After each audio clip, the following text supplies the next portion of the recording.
Opa! Alerta spoiler pra sua série favorita. Rápido. Pula pra essa marca de tempo que tá nos capítulos do player do YouTube. Ué, ainda tá aqui? Ué, eu acabei de dizer que tem spoiler no vídeo. Você não se importa? Mas pode estragar a sua experiência. Nossa. Ok. Outro alerta de spoiler, ó. Você vai deixar o seu like maroto nesse vídeo e compartilhar ele pra aquela pessoa que fica te dando spoiler sem filtro. Salve, gente bonita! Eu sou o seu portador de histórias e no conto de hoje, a origem dos spoilers e de quem é a culpa por eles. Hoje em dia temos exércitos inteiros de paparazzi o tempo todo invadindo o espaço pessoal das celebridades. You can't see the cars. Okay, back up, guys. You can't see the cars. They got the fuck out of the way. I can't see. There are cars there, motherfucker. Get out of the way. There's stops for you, dude. We're blocking the cars. Hosts de programas de entrevista ávidos por conseguir tirar alguma coisa da boca do elenco, ditos jornalistas que basicamente ganham a vida na base de conseguir alguma informação de filme que vai lançar. E as empresas, ou elas abraçam esse movimento, ou elas ficam mais seguras do que a Área 51 para manter as surpresas dos filmes. Quanto mais famoso for o filme ou a série a lançar, mais gente se dedicando a até cometer crime vão ter, tentando dar uma espiada e ganhar uma graninha em cima disso. Temos, hoje em dia, inclusive tipos específicos de pessoas que ganham a vida em cima de espionar, sets de filmes e séries ou as celebridades por trás em busca de algum furo interessante. São eles os insiders. Pessoas supostamente dentro do processo decisorial e da produção que ganham uma graninha por fora com informação privilegiada. Vou falar, essa galerinha não ganha pouco não. Mas por quê? Por que tanto esforço em algo que literalmente é capaz de estragar a experiência de quem assiste? Tudo isso por um filme? Já alerta de spoiler, a culpa é nossa. A gente tem muita culpa nesse assunto. Quando isso começou, não era nem tudo mato. O mato foi plantado ali. Vamos voltar um pouco no tempo aqui. De volta para 2003, porque o genioso Henry Jenkins explica tudo para nós sobre o fim do final surpreendente e como exatamente ele começou no seu fantástico livro Cultura da Convergência. Não, isso não é jabá, esse livro foi lançado há um tempão. Um dos mais populares realities de todos, e o seriado de sobrevivência original, Survivor, se tornou um gigantesco fenômeno. Pessoas no mundo inteiro grudadas na TV para ver se o favorito deles superaria todas as adversidades e sairia com a vitória nos ombros. Mas veja você que, como todo reality, cada episódio tinha suas tramas e subtramas bem bonitinhas, bem preparadinhas para o espectador ficar engajado e esperar o próximo episódio com a ansiedade de esperar o resultado do Enem, para que cada novo episódio pudesse ser debatido, criticado e as pessoas pudessem cada uma fazer a sua própria teoria de como vai acabar. Pensando tipo, por que eles mostraram essa cena especificamente? Por que esse momento tá aqui? Mas olha a posição do sol nesse corte e nesse que eles manipularam a cena para criar uma narrativa onde a gente goste mais dessas pessoas porque ela vai vencer. Não preciso dormir, eu preciso de respostas. É exatamente por isso que o vencedor de cada temporada é um segredo super bem guardado. Mais guardado que o histórico da internet. E você achava que fã de Big Brother Brasil era louco, né? Você não viu nada! E o produtor executivo dessa série Survivor, o Mark Burnett, era um cara que amava de paixão chutar areia no olho de X9, fazendo questão de botar multas astronômicas na conta de quem fosse pego vazando qualquer coisinha que seja. Por isso mesmo que era eliminado no jogo, os finalistas e quem o grande vencedor fosse se tornou uma busca pelo próprio One Piece. Por que você tá me incluindo nessa, xarope? Bom, um certo grupo de pessoas que eram assíduas da série olharam todas essas medidas de segurança e disseram: Você está me desafiando, é? destino ou coincidência? Essa é mais ou menos a época em que as comunidades da internet estavam se formando em peso. Pessoas do mundo todo compartilhando seus interesses, desejos, experiência e inclusive sua adoração por Survivor. E nessas, A galera que era super fã da série, fanática mesmo, começou a ser chamada de spoiler, um título. E é uma galera que botava tudo que tinha em pescar novidades sobre cada episódio. Spoiler, aliás, é um título, não um nome de algo. Vem da palavra em inglês spoil, que significa estragar. Tipo, se uma comida está estragada, ela tá spoil. Porque esses trouxas, eles amam estragar o final de algo para alguém, mas amam de paixão mesmo. Sem brincadeira, eles buscavam capturar sinais de satélite para buscar a base do acampamento da produção. Pegavam cada episódio da série, e estamos falando de centenas de horas aqui, para analisar frame a frame, para descobrir se tinha alguma metodologia na produção, na gravação, na edição, ou algum easter egg ali para ser pego. Se bobear, o salário inteiro da pessoa ia embora só na caçada por spoilers, sendo que na época ninguém ganhava nada com isso ainda. Mas não, claro, sem a empresa e a própria produção saber que isso acontecia. O próprio Burnett, produtor executivo da série, achava super normal um programa de tanto mistério ser cercado por pessoas assumindo o desafio de quebrar essa segurança à la Missão Impossível. O papel dele, inclusive, era ficar um passo à frente e manter todo mundo na pontinha do assento o tempo todo. E por isso, ele achava fascinante o quão longe esses spoilers iriam. Amigo, acabou que essa tua fascinação explodiu na tua cara. Mark, inclusive, tinha um rival, seu Nemesis, conhecido apenas pelo seu nick virtual, Tio One. Supostamente um cara que nunca tinha pisado no fórum online e que nada tinha a ver com a produção da série, mas que, quando estava aqui nas terras brazucas de férias, topou com um relatório detalhado de como iria rolar a temporada de Survivor que foi feita na Floresta Amazônica, temporada 6 da série. E o filho da mãe não postou tudo online? A comunidade pirou, ficou maluca querendo saber onde ele conseguiu um negócio tão específico. Sabe por quê? O filho da mãe realmente conseguiu. Para alguns, Tio One era um herói, o cara que conseguiu abrir o cofre dos segredos de Survivor, ficar à frente do Burnett e revelar tudo. Para outros, ele foi o primeiro dos babacas, o primeiro a estragar uma temporada inteira de uma série. Mas uma coisa é certa: a atenção e a validação que o Tio One conseguiu se tornou desejada por todos da comunidade. Saber mais era poder mais, ter mais, ser mais. Caramba. E os estudiosos como Henry Jenkins e Pierre Levy consideraram essa cultura de massa voltada ao conhecimento e à competitividade e os gostos comuns como dentro de um conceito chamado inteligência coletiva.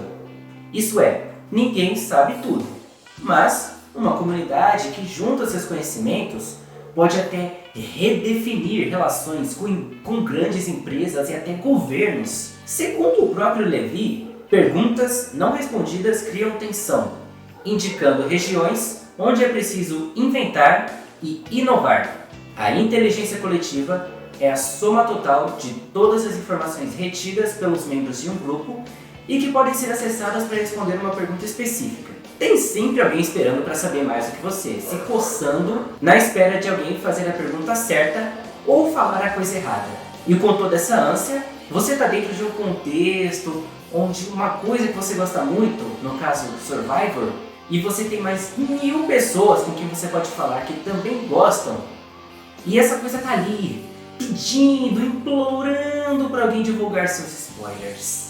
E como uma narrativa existe exatamente em cima da curiosidade de saber o que vai acontecer em seguida e saber que alguém lá fora, no caso a produção da série, sabe de alguma coisa que você não sabe.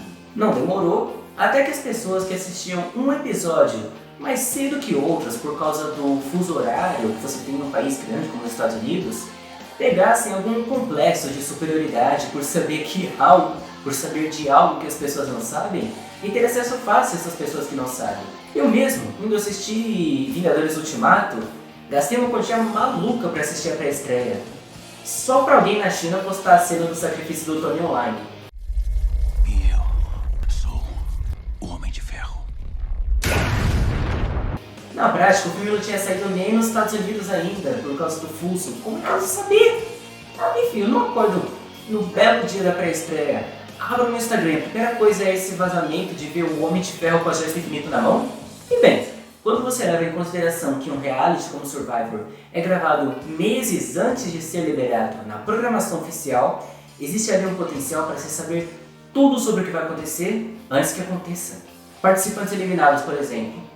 Em um reality de sobrevivência, as pessoas começam a localizar quem voltou à civilização antes da hora e a especularem quando elas saíram, a partir de quanto peso elas perderam, se cresceu barba, se feriu. Se tinha essas pessoas que eram engenheiros civis, agentes de viagem, roteiristas freelancer, desenhistas industriais que começaram a mapear as áreas ao redor do Ariaú Amazon Hotel, onde a produção ficava hospedada, e começaram a criar contatos com empresas de turismo, estudando exigências específicas feitas pela produção e o que não era pedido também. Áreas protegidas ou perigosas demais, por exemplo, haviam bloqueios de rotas de voo. Mas com informações tão precisas, uma suspeita surgiu. Será que Tio Wally não seria um pau-mandado do Burnett, tentando manipular a comunidade para onde ele quisesse que ela fosse, para não descobrirem o que realmente ele queria que fosse um segredo e botar fogo no parquinho com previsões e apostas? Mas o desejo era demais. Qualquer um que suspeitasse era totalmente consumido por qualquer verdade, qualquer spoiler que ele tivesse para dar, e acabava entrando no jogo. Bom, Burnett, por sua parte, não queria deixar a brincadeira fácil para ninguém, e nem mesmo os melhores spoilers voltavam para a comunidade com qualquer coisa a certo ponto. E quando T1 começou a ficar mais esperto com a divulgação do que ele sabia, dizendo que precisava esperar para garantir que a informação dele era boa, para aumentar a ansiedade da galera, aí que o circo pegou fogo. E olha só, veja bem, porque um desses spoilers que eles pegaram de um acervo secreto de 15 cenas da série mostrava todos os competidores reunidos em várias fotos, menos um. E nisso, a conclusão havia sido de que ele não estava nas imagens exatamente porque a produção não queria que formassem uma ordem sobre quem seria eliminado, e portanto esse participante fora das fotos era o vencedor. Essa linha continuou, e continuou tão forte que eu só imagino os ataques do coração quando esse mesmo participante que todo mundo confirmou a vitória foi eliminado. A comoção causada por um grupito de pessoas ali na internet ter invadido servidores oficiais da CBS, empresa dona da série Survivor, chegou ao noticiário nacional com uma declaração do Mark Burnett que ele mesmo tinha deixado aquelas cenas vazarem como uma pista falsa para que ninguém encontrasse o resultado real. Logo, Mark Burnett passou de ser só um produtor querendo proteger os segredos da sua série para um vilão completo, um boss de game com risada maligna e tudo.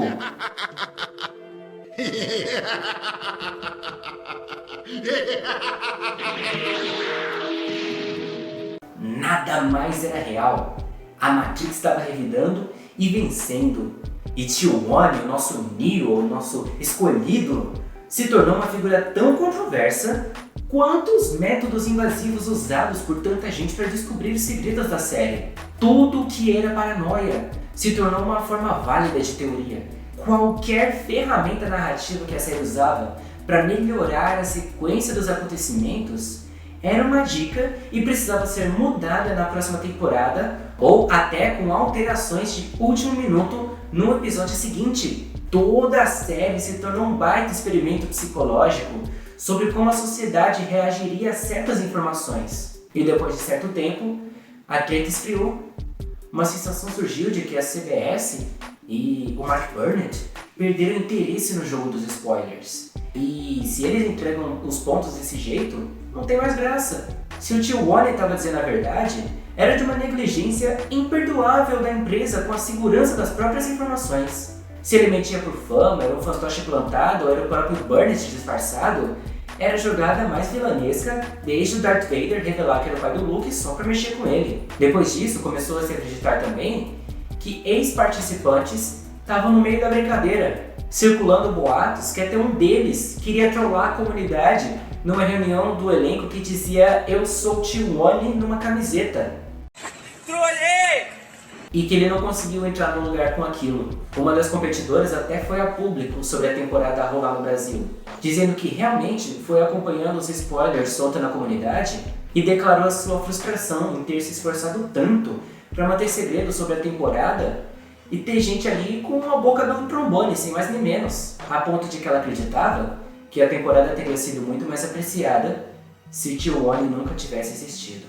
O spoiling era um jogo traiçoeiro, de fake news propositais e fama passageira, embustes e mentiras apenas plausíveis o suficiente para se tornarem verdades até que se provasse o contrário.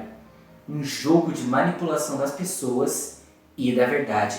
O próprio T1, o spoiler original, chegou ao seu limite em relação ao interrogatório da comunidade. E em vez de ficar respondendo para as pessoas como ele conseguiu a informação, ele passou a dizer: a informação está aí, leia se quiser, acredite se quiser, pode vir me elogiar quando eu acertar, de resto é isso, eu sei o que eu sei. Agora que a busca pela verdade foi barrada, quanto mais o que o T1 falasse fosse verdade, mais uma indignação generalizada crescia de que o spoiling do T1 estava fazendo jus à raiz do nome e estragando a temporada. Nesse momento eles perceberam uma coisa: ganhar o jogo dos spoilers vinha com um preço, a graça da própria série. T1 ganhou o jogo, mas todo mundo perdeu.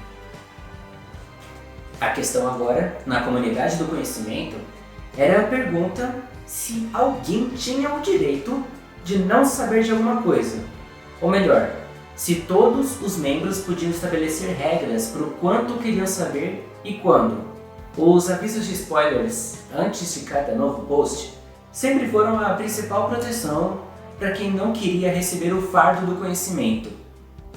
Outros, como o próprio T1, argumentavam que se você não aguenta a brincadeira, não desce pro play. E no debate, os spoilers evoluíram para além de Survivor e começaram a fazer parte do dia a dia de mais e mais comunidades, no fenômeno que Emily Nussbaum chamou de o fim do final surpreendente, sugerindo que essa pressa em saber de tudo, antes de todo mundo, tornava impossível manter o segredo sobre os próximos episódios ou as surpresas e mimos que filmes e séries davam para os consumidores, que por sua vez não podiam mais evitar de ir assistir alguma coisa sem saber o que ia acontecer.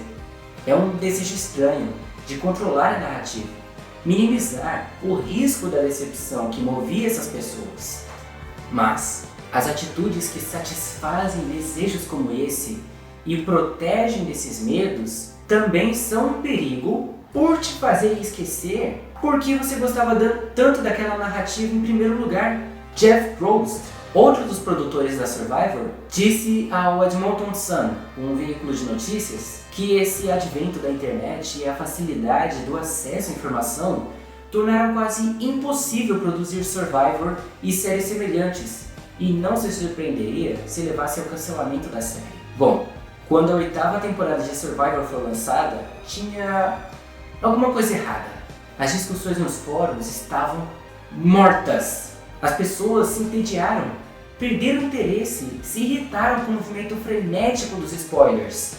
Discutir o programa perdeu a graça, com gente como o T1 contando tudo antes mesmo do programa ir ao ar. Surgiram outros grupos e comunidades que eram livres de spoilers, mas que não eram muito populares. Com isso, a fandom de Survivor morreu. A popularidade da série foi prejudicada pelo joguinho de gato e rato que a comunidade e a própria produção promoveram. A estratégia era mover a relevância do programa para a internet, onde eles poderiam aumentar os pontos de contato da série com o fogo das discussões e das jogadas de poder dos spoilers. O legado de Survivor foi uma mudança permanente na comunidade online. Até hoje, os spoilers, o joguinho maluco dos spoilers continua, cada vez mais adotado pelas grandes empresas para manipular as fandoms e interesses coletivos para onde eles quisessem que fosse. E uma das maiores mestras no jogo dos spoilers nos últimos anos é a Disney, usando vazamentos, insiders, redes sociais e sites de crítica para fazer o público de gato e sapato. Imagens em HD de sets de filmagens vivem vazando. Influencers saem de sessões de teste de um filme elogiando horrores, para na hora do filme sair, ser uma completa, com notas irrealistas no Rotten Tomatoes. E pior ainda, não é nem quando eles querem usar essa ânsia dos spoilers para aumentarem o lucro, mas sim quando eles estão a fim de sabotar alguém. Se você faz parte das comunidades que curtem animações, existem alguns casos que são lendários. O de Amphibia, a animação Disney criada por Matt Braley, continha uma cena no final de sua segunda temporada que não agradou nada aos executivos. I just need to... Mas como, por contrato, Matt Braley tinha o controle criativo sobre a série, ele se recusou a cortar a cena. Sabe o que aconteceu? 3 semanas antes do episódio ir ao ar, o episódio vazou na lista de conteúdos do iTunes. Um acidente que levou a audiência ao vivo do episódio não cumprir o seu verdadeiro potencial quando, 1 mês depois da data de estreia prevista, o episódio saiu. Felizmente, Matt era super conectado com a sua comunidade de fãs e motivou eles a assistir um episódio de novo para impedir que a sabotagem falhasse. Claro, ninguém podia provar que foi de propósito e o episódio True Colors teve a maior audiência da série, então o caso se tornou história. Isso é, até essa história repetir 1 ano depois, com outra animação que botava rugas na cara dos executivos, A Casa Coruja, cheia de inclusividade e personagens queer muito bem desenvolvidos e uma criadora determinada e dedicada a contar a melhor história possível, Dana Terrace. A série já sofria com uma decisão corporativa de ser cancelada antes da hora, incompleta em sua segunda temporada e esticada com mais 3 episódios especiais por pressão dos advogados da criadora. Então, quando o segundo episódio desses extras concedidos, chamado de For the Future, também vazou no iTunes 3 semanas antes da estreia, é assim que a gente fica. Coincidência? Acho que não! Golpe baixo, Disney. Golpe baixo. Mais um golpe de muito poder. Poder que demos a eles com o nosso desejo por spoilers. Desejo que é um legado terrível de T1 e a comunidade de Survivor. Desejo que levou à provável morte de vários realities nos últimos 20 anos e que até hoje afeta como essas séries são produzidas. Por que você acha que hoje temos Big Brother Brasil ao vivo no pay-per-view e os episódios são liberados com tanta rapidez da produção? Ou então, por que fãs loucos se tornaram uma parte integrante da trama com invasores uma vez por semana na casa mais vigiada do Brasil? E você? Será você capaz de sobreviver ao fim do final surpreendente? Qual foi o pior spoiler que você já levou? Comenta aí embaixo e já se inscreve no canal ativando o sino notificante para não perder nenhum vídeo como esse. E lembre-se, você também é um portador de histórias. E é juntos que vamos construir a maior e mais épica das tramas, a vida. E essa, ninguém consegue dar spoilers. Até a próxima, gente bonita. Vida longa e próspera.